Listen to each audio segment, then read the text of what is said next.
코로나19로 비대면 활동이 늘어가고 있습니다. 축제나 기업 활동 등 다양한 행사들이 가상세계에서 열리는가 하면 부산경찰은 가상의 세계에 경찰 역사 전시관을 조성해 눈길을 끌고 있습니다. 대학생들이 젊은 감성과 신선한 아이디어로 소상공인 가게 홍보에 나섰습니다. 온라인 마케팅에 어려움을 겪고 있는 소상공인들을 위해 SNS를 운영하고 홍보 영상도 직접 촬영하고 있습니다. 21일부터 어린이 보호구역에 주정차가 전면 금지됩니다. 위반 시 과태료가 부과되는데 특히 오전 8시부터 저녁 8시까지 위반 차량의 과태료는 승용차 기준 일반 도로 3배인 12만 원입니다. 20일 부산에서 30명이 신규 확진됐습니다. 이 가운데 23명은 기존 확진자의 접촉으로 감염됐고 나머지 7명은 감염 경로를 확인 중입니다.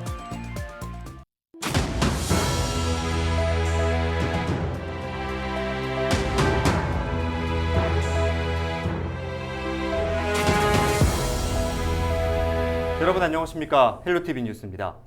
배우 인생 60년 만에 전 세계 스타급 배우로 떠오른 오영수 씨 아시죠? 네, 인기 드라마 오징어 게임에서 명연기를 펼친 배우입니다. 네, 저도 이 드라마를 참 재밌게 봤는데 네. 그분이 글쎄 이 돈방석을 스스로 걷어찼다고 해요. 돈방석이요? 네, 어떤 이유인지 궁금하시죠? 치킨 가맹점 광고를 제안받았는데 정중히 거절했다고 합니다. 아니, 모델료도 꽤 받으실 텐데요? 그렇죠. 자신이 연기한 작품의 의미가 흐려질까 봐 안 했다고 하고요. 대신 공익 광고라면 하겠다고 했습니다. 와, 역시 대단한 명품 배우이시네요. 돈의 유혹을 그렇게 뿌리치고 욕심을 버리기가 쉽진 않을 텐데요.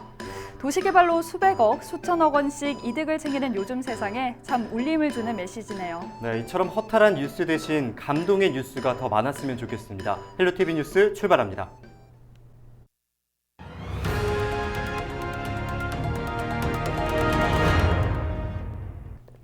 네, 요즘 메타버스 확장 가상세계가 화두인 것 같아요. 네, 맞습니다. 기업들의 이 신입사원 간담회라든지 대학 교육, 그리고 축제마저도 가상의 공간에서 구현이 되고 있죠. 네, 최신 기술이 다양한 분야에 접목되는 것 같아서 그 변화를 보는 것만으로도 신기하지 않나요? 맞습니다. 그리고 코로나19 영향도 분명히 있을 거고요. 네, 그렇죠. 그리고 이번 사례도 재밌는데 부산경찰청에 가면 경찰 역사 전시관이 있거든요. 거기에 사람들이 제법 많더라고요. 네, 그렇죠. 한 해 13,000명 정도가 방문한다고 하던데요. 코로나19 때문에 운영이 중단됐거든요. 이 경찰 역사 전시관이 가상세계에서 새롭게 구현됐습니다. 어떤 모습인지 김한식 기자와 함께 확인해 보시죠. 수업이 한창인 시내의 한 어린이집. 확장 가상세계가 눈앞에 펼쳐집니다. 실제 현장에서 보는 듯한 영상이 아이들의 시선을 사로잡습니다.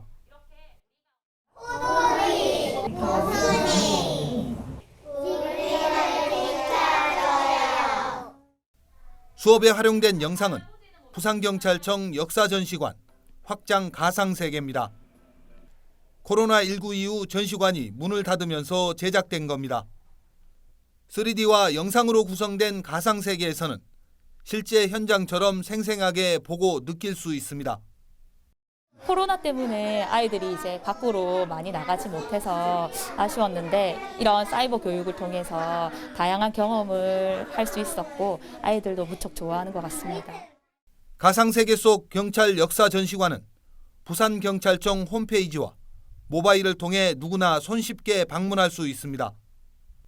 1,100여 점의 전시품과 설명하는 작은 글자까지 선명하게 볼 수 있습니다.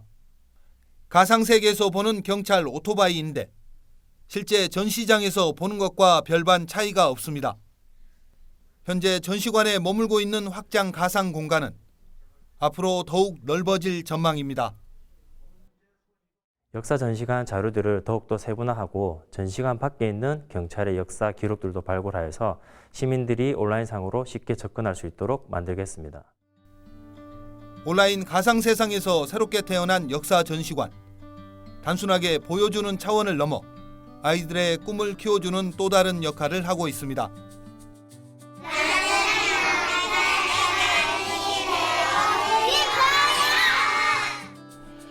헬로티비 뉴스 김한식입니다. 코로나19 장기화로 마케팅 환경이 많이 변했는데요. 소상공인들도 인터넷을 기반으로 제품을 홍보하고 판매하는 사례가 늘고 있습니다. 하지만 SNS를 활용하거나 새로운 아이디어를 내는 일이 쉽지만은 않은데요. 이런 골목 상권을 살리기 위해 대학생들이 직접 나섰습니다. 차선유 기자가 소개합니다. 디자인 떡 케이크와 송편, 화과자를 만드는 떡 공방입니다. 배움을 원하는 학생들에게는 수업을 진행하기도 합니다. 이 공간에 마케터를 꿈꾸는 대학생들이 모였습니다. 골목 상권 소상공인 서포터즈들입니다. 온라인 마케팅에 어려움을 겪고 있는 소상공인들을 지원하기 위해서입니다. 학생들은 그동안 톡톡 튀는 감성과 생각을 녹여 SNS에 글을 올리고 비대면 판매가 원활하도록 온라인 스토어도 개설했습니다. 이날은 아기자기한 명함을 제작해 손 소독제를 넣고 오프라인으로 가게 홍보에 나섰습니다. 생각보다 마음도 잘 맞았던 것 같고 애들이랑 같이 하게 되니까 좋은 추억도 되고 소상공인 분들께 더 도움을 줄 수 있어서 저희 좋았던 것 같아요. 온 오프라인을 연계한 작은 이벤트도 준비했습니다. 요즘은 또 젊은 세대들, 젊은 사람들이나 아니면 이제 뭐 인터넷을 보고 많이들 오시는데 제가 그 부분에는 좀 취약한 점이 많았어요. SNS, 뭐 블로그, 뭐 인터넷에 이렇게 올리는 거라든가 이제 뭐 아이디어 같은 걸 많이 내줘가지고 많은 도움이 됐어요. 서면의 한 가발 가게, 가업을 이어받아 가게를 운영하면서 이미지 전환에 대한 고민이 많았다는 업체 대표. 중장년과 암 환자를 위한 가발 제작에서 이제는 가발 소비자들이 젊은 층으로 확대되고 있기 때문입니다. 소상공인 지원에 나선 대학생 서포터즈들은 젊은 감각을 담아 홈페이지를 개선하고 팸플릿 제작 등 젊은 층을 대상으로 한 홍보물을 기획했습니다. 이를 위해 SNS용 홍보 영상도 직접 촬영했습니다. 가발집만의 어떤 브랜드 특성이나 그 특징이 좀 많이 살아 있어야 되는데 이 가게는 그런 게 조금 부족한 부분이 있더라고요. 그래서 그런 부족한 부분을 캐치해서 저희가 도와줄 수 있는 방향으로 나아가야겠구나라는 걸 조금 많이 느꼈었습니다. 코로나19 장기화로 작은 변화조차 막막했던 업체 대표. 매일처럼 가게 홍보에 나서준 서포터즈 덕에 큰 힘을 얻었습니다. 많이 하는 스마트 스토어, 그거에 대해서 상세 페이지나 그다음에 패키징 디자인이나 뭐 이런 부분을 좀 생각해 주셔가지고 좀 젊은 느낌으로 좀 갈 수 있게끔. 책에서 배운 것을 현장에서 직접 경험할 수 있는 좋은 기회가 됐다는 청년들. 소상공인들에게는 코로나라는 길고 긴 어둠의 터널 속 희망의 빛이 된 모습입니다. 헬로티비 뉴스 차선영입니다. 부산 지역 아파트 매매 가격이 꾸준한 상승세를 이어가고 있는 가운데 사상구의 집값 오름세도 강세를 보이고 있습니다. 네, 다른 지역에 비해 덜 올랐다는 인식에 매수세가 몰리며 상승을 이어가고 있습니다. 박초루 기자의 보도입니다. 올해도 꾸준한 상승세를 이어가고 있는 부산 지역 아파트. 해운대구와 기장군 등 주거 선호도가 높은 동부산권의 아파트 매매 가격이 강한 상승세를 보이고 있습니다. 이런 가운데 서부산권에서는 사상구가 강세를 보이고 있습니다. 해운대구와 수영구, 동래구, 이른바 해수동 지역과 비교해 저평가됐다는 인식에 매수세가 몰리면서 가격 상승세를 이어가고 있습니다. 사상구의 10월 둘째 주 기준 아파트 값은 0.46% 올라 부산에서 최고 상승률을 기록했습니다. 올해 누적 상승률은 10.07%로 작년에 비해 크게 올랐습니다. 특히 학장동 등 중저가 단지와 공시가격 1억 원 미만 단지 위주로 상승한 것으로 나타났습니다. 부산 주요 아파트 단지 가격이 오르자 재건축 단지와 외곽의 중저가 아파트 가격도 따라 오른 것으로 분석됩니다. 작년까지는 동부상권 중심으로 가격 상승세가 높게 나타났었다면 올해 같은 경우에는 상대적으로 가격이 덜 올랐었던 서부상권 쪽의 가격이 높게 나타나고 있습니다. 하반기 같은 경우에는 이제 북구라든지 사상구 이러한 지역들에서 강세가 나타나고 있습니다. 국토교통부 실거래가 공개 시스템에 따르면 엄궁동의 전용 면적 84제곱미터의 한 아파트의 경우 4억 5천만 원의 매매가가 이루어졌습니다. 역대 최고가 거래입니다. 동부산권에 이어 서부산권의 아파트 가격 상승세도 이어지면서 부산 지역의 부동산 열기는 당분간 계속될 것으로 보입니다. BTV 뉴스 박초루입니다. 오늘 첫 번째 키워드는 스쿨존에서는 금지입니다. 간혹 급한 일로 길가에 차를 세우게 되는 경우가 있는데 21일부터는 어린이 보호구역은 절대 차를 세우시면 안 됩니다. 지난 5월 도로교통법이 개정됐는데요. 이에 따라 부산시가 21일부터 어린이 보호구역, 즉 스쿨존에서의 차량 주정차를 전면 금지합니다. 위반하면 과태료가 부과되고요. 특히 오전 8시부터 저녁 8시까지 위반한 차량은 과태료가 더 많이 부과됩니다. 승용차 기준으로 일반 도로 3배인 12만 원입니다. 돈도 돈이지만 어린이들의 안전을 위한 조치인 점을 아셔야겠죠. 또한 필요할 경우 즉시 견인 조치가 될 수도 있고요. 하지만 어린이 통학 차량을 위한 승하차 구간은 예외 운영됩니다. 두 번째 키워드는 요양병원 집단 감염입니다. 네, 또 요양병원 집단 감염 사례가 나타났습니다. 해운대 모 요양병원에서 지난 19일 입원 환자 1명과 같은 병실에 있다 퇴원한 환자 1명이 확진 판정을 받았는데요. 20일에는 같은 병동에서 환자 2명과 직원 2명이 추가로 확진됐습니다. 백신 접종 2주 후에 감염되는 돌파 감염 사례도 확인됐는데요. 보건당국은 이 병동에 대해 동일 집단 격리에 들어갔습니다. 20일 부산의 코로나19 신규 확진자는 30명입니다. 네, 다음 키워드는 옷장 재활용입니다. 업사이클 클로젯 프로젝트를 해운대구와 해운대기술교육원이 함께 진행하고 있는데요. 이 프로젝트는 옷장 속 입지 않는 옷으로 직접 업사이클 가방을 만들어 사용하고 환경 문제를 함께 고민하는 계기를 만들고자 하는 주민 참여형 캠페인입니다. 이 캠페인이 2020 홍콩 퓨처 텐스 디자인 어워드 소셜 이노베이션 부문에서 디자인상을 수상했습니다.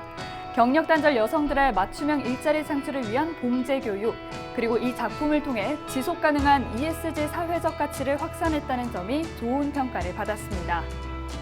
외국에서 주는 상을 도전도 잘 하지도 않지만 상을 수상하는 것은 더 어려운 일이거든요.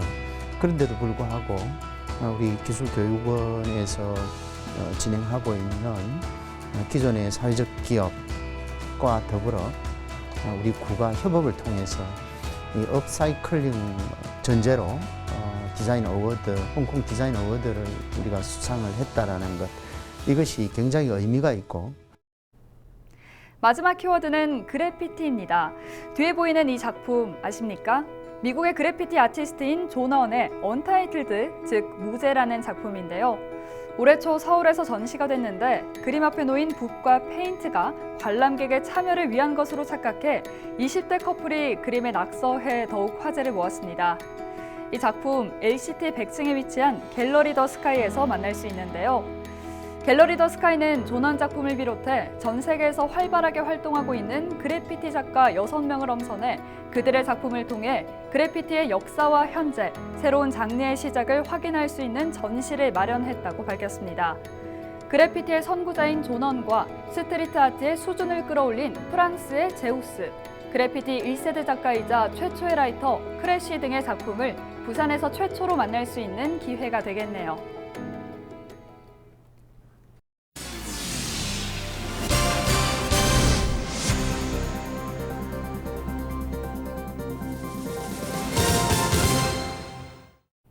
부산시와 부산시 상인연합회가 추진한 가고 싶은 우리 동네 시장 아이디어 공모 결과 김재식 씨가 제안한 남포동 건어물 도매시장 가맥거리가 최우수 아이디어로 선정됐습니다. 이 아이디어는 남포동 건어물 도매시장의 특성을 살려 시장에서 산 건어물을 즉석에서 바로 구워 부산 수제 맥주와 함께 먹는 특화된 거리를 만들자는 내용입니다. 이 밖에도 빈 점포를 활용한 라이브 커머스 스튜디오 운영, MZ세대를 위한 대세장터 만들기, 빈 점포 창고 대여 사업 등이 수상작으로 선정됐습니다. 부산시와 부산시 상인연합회는 전통시장에 대한 시민들의 관심을 높이고 전통시장을 활성화하기 위해 지난 7월부터 한 달 동안 공모를 진행했고 모두 45건의 제안을 접수했습니다. 신상의 부산시의회 의장이 20일 해수부 북항 1단계 사업 변경안에 대해 해수부가 말바꾸기를 하고 있다며 강하게 비판했습니다.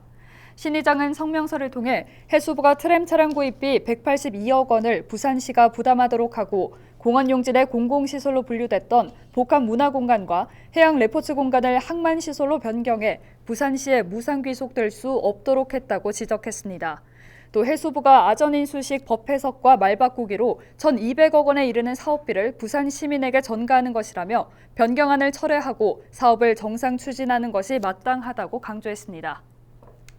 이상으로 뉴스를 마칩니다. 함께해 주신 여러분 고맙습니다.